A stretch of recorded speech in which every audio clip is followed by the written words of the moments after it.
તો મિત્રો ગુજરાત રાજ્યના હવામાનની વિગતવાર માહિતી આપણે જાણીશું। ગુજરાત રાજ્યમાં આજે એક શક્તિશાળી વરસાદી સિસ્ટમ સક્રિય થઈ ગઈ છે, જે બંગાળની ખાડીમાંથી ઉદ્ભવીને મધ્ય ભારત થઈને ગુજરાત તરફ આગળ વધી રહી છે। આ સિસ્ટમના કારણે આજે અને આગામી થોડા દિવસો સુધી ગુજરાતના અનેક વિસ્તારોમાં ભારેથી અતિ ભારે વરસાદની આગાહી આપવામાં આવી છે। તો ચાલો મિત્રો આજના હવામાનની સ્થિતિ, જિલ્લાવાર આગાહી અને આગામી દિવસોમાં વાતાવરણ કેવું રહેશે તેની વિશે એક વિગતવાર વાત જાણીએ। તો મિત્રો આજે ગુજરાત રાજ્યમાં વાદળોનું ગાઢ આવરણ ફેલાયેલું છે, જે બંગાળની ખાડીમાંથી ઉદ્ભવેલી ચોમાસાની સક્રિય સિસ્ટમનું પરિણામ છે। આ સિસ્ટમ ગઈકાલે મધ્ય ભારતના ભાગોમાંથી પસાર થઈને આજે ગુજરાતના પૂર્વીય અને દક્ષિણી વિસ્તારોમાં પહોંચી ગઈ છે। હવામાન વિભાગના તાજા અહેવાલ અનુસાર આજે ગુજરાતના અનેક જિલ્લાઓમાં ગાજવીજ અને કડાકા ભડાકા સાથે ધોધમાર વરસાદ થવાની શક્યતા છે। આગામી 9 જુલાઈથી 15 જુલાઈ સુધીનો સમયગાળો ગુજરાત માટે હવામાનની દ્રષ્ટિએ ખૂબ જ મહત્વપૂર્ણ રહેશે, કારણ કે આ દરમિયાન ભારે વરસાદની સાથે પવનની ગતિ પણ તીવ્ર રહેવાની શક્યતા આપવામાં આવી છે। આજે ગુજરાત રાજ્યમાં વરસાદની સિસ્ટમ સૌથી વધુ દક્ષિણ ગુજરાત અને સૌરાષ્ટ્રના દરિયાકાંઠાના વિસ્તારોમાં સક્રિય રહેશે। હવામાન ખાતાના નકશા અનુસાર આજે દક્ષિણ ગુજરાતના સુરત, નવસારી, વલસાડ, તાપી, ડાંગ અને નર્મદા જિલ્લાઓમાં યલો એલર્ટ જાહેર કરવામાં આવ્યું છે। આ વિસ્તારોમાં 50 થી 100 મિલીમીટર સુધીનો વરસાદ થઈ શકે છે, જેમાં કેટલાક સ્થળોએ 150 મિલીમીટર વધુ વરસાદ થવાની શક્યતા છે। આ ઉપરાંત મધ્ય ગુજરાતના અમદાવાદ, વડોદરા, ભરૂચ, આણંદ અને ખેડા જિલ્લાઓમાં પણ મધ્યથી ભારે વરસાદ થવાની આગાહી આપવામાં આવી છે। હવે મિત્રો જિલ્લાવાર વરસાદની આગાહી જોઈએ તો સૌપ્રથમ દક્ષિણ ગુજરાતની વાત કરી લઈએ। સુરત, નવસારી, વલસાડ આ જિલ્લાઓમાં આજે સવારથી જ ગાઢ વાદળોનું આવરણ જોવા મળ્યું છે। બપોર બાદ ગાજવીજ સાથે ધોધમાર વરસાદ થવાની શક્યતા છે। વાપી, ઉમરગામ, પારડી, બારડોલી અને વ્યારા જેવા વિસ્તારોમાં 4 થી 6 ઇંચ વરસાદ નોંધાઈ શકે છે।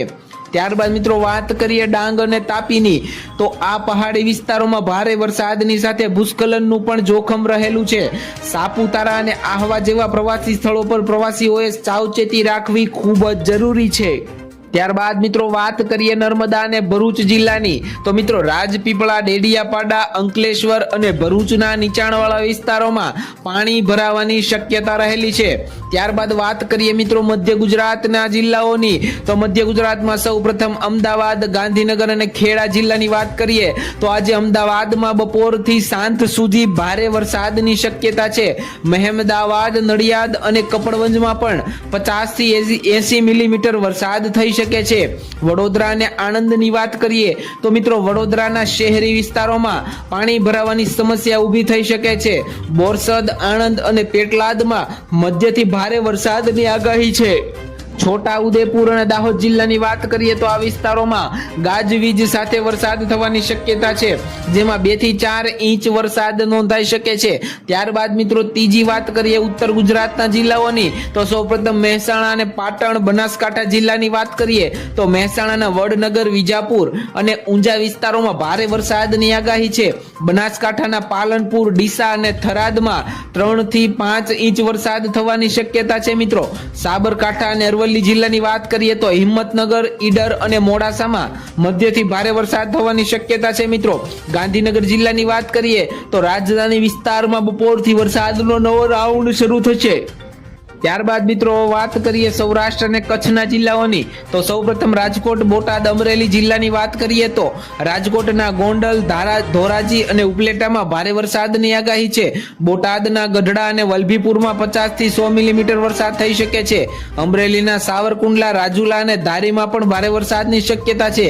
ભાવનગર અને જુનાગઢ જિલ્લાની વાત કરીએ તો ભાવનગરના પાલીતાણા, શિહોર અને ગારિયાધારમાં મધ્યથી ભારે વરસાદ થશે। જુનાગઢના વેરાવળ, કેશોદ અને માંગરોળમાં 2 થી 4 ઇંચ વરસાદ નોંધાઈ શકે છે। ત્યારબાદ મિત્રો જામનગર અને દ્વારકા જિલ્લાની વાત કરીએ તો આ વિસ્તારોમાં હળવાથી મધ્યમ ભારે વરસાદની આગાહી છે। પરંતુ ત્યાં કોઈ મોટી સિસ્ટમ સક્રિય નથી. કચ્છ જિલ્લાની વાત કરીએ તો કચ્છમાં હાલ હળવા વરસાદની શક્યતા છે, પરંતુ ભારે વરસાદના સંકેતો બહુ ઓછા જોવા મળી રહ્યા છે. આગામી 10 દિવસોની આગાહી મિત્રોની વાત કરીએ તો 10 જુલાઈએ દક્ષિણ ગુજરાતમાં ભારે વરસાદનો રાઉન્ડ શરૂ થશે, જ્યારે મધ્ય ગુજરાત અને સૌરાષ્ટ્રમાં મધ્યથી ભારે વરસાદની શક્યતા રહેલી છે.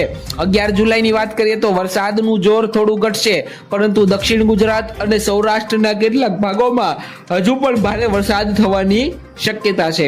ત્યારબાદ મિત્રો 12 થી 15 જુલાઈની વાત કરીએ તો આ દરમિયાન ગુજરાતમાં વરસાદની તીવ્રતા ધીમે ધીમે ઘટશે, પરંતુ દક્ષિણ ગુજરાત અને સૌરાષ્ટ્રના દરિયાકાંઠાના વિસ્તારોમાં હળવાથી મધ્યમ વરસાદ ચાલુ રહેશે. ત્યારબાદ મિત્રો વાત કરીએ હવામાન ખાતાની ચેતવણીઓ વિશે, તો હવામાન વિભાગે આજે દક્ષિણ ગુજરાતના 6 જિલ્લાઓ સુરત, નવસારી, વલસાડ, તાપી, ડાંગ, નર્મદા માટે યલો એલર્ટ જારી કર્યું છે, જ્યારે બાકીના 20 જિલ્લાઓની વાત કરીએ તો ગ્રીન એલર્ટ આપવામાં આવ્યું છે મિત્રો, એટલે કે હળવાથી મધ્યમ વરસાદની શક્યતા રહેલી છે. નીચાણવાળા વિસ્તારોમાં પાણી ભરાવાનું જોખમ રહેશે, જેથી નાગરિકોએ સાવચેતી રાખવી જરૂરી છે. ત્યારબાદ મિત્રો સલાહ અને સાવચેતીની વાત કરીએ તો નીચાણવાળા વિસ્તારોમાં રહેતા લોકોએ પાણી ભરાવાની સ્થિતિ માટે તૈયાર રહેવાનું છે. ખેડૂતોએ ખેતરોના પાણીનો નિકાલ કરવાની વ્યવસ્થા કરી નાખવાની છે. ત્યારબાદ ડાંગ અને સાપુતારા જેવા પહાડી વિસ્તારોમાં ભૂસ્ખલનનું જોખમ રહે છે, તેથી પ્રવાસીઓએ સાવચેતી રાખવાની જરૂર છે. ત્યારબાદ મિત્રો ગાજવીજ દરમિયાન ખુલ્લા વિસ્તારોમાં જવું અને વીજળીના ઉપકરણોથી દૂર રહેવાની સૂચના આપવામાં આવે છે. ત્યારબાદ મિત્રો આગામી દિવસોમાં વરસાદની સિસ્ટમમાં ફેરફાર થવાની શક્યતા છે. 18 જુલાઈ બાદ ગુજરાતમાં વરસાદનો એક મોટો વિરામ આવી શકે છે, જેની વિગતો આવનારા અહેવાલોમાં આપવામાં આવશે. દરરોજની હવામાન અપડેટ મેળવવા માટે અમારી ચેનલ સાથે જોડાયેલા રહો. ચેનલમાં નવા હોય તો ચેનલને સબસ્ક્રાઇબ કરી નાખજો, વિડીયો લાઈક કરી નાખજો. આભાર. જય માતાજી, જય દ્વારકાધીશ.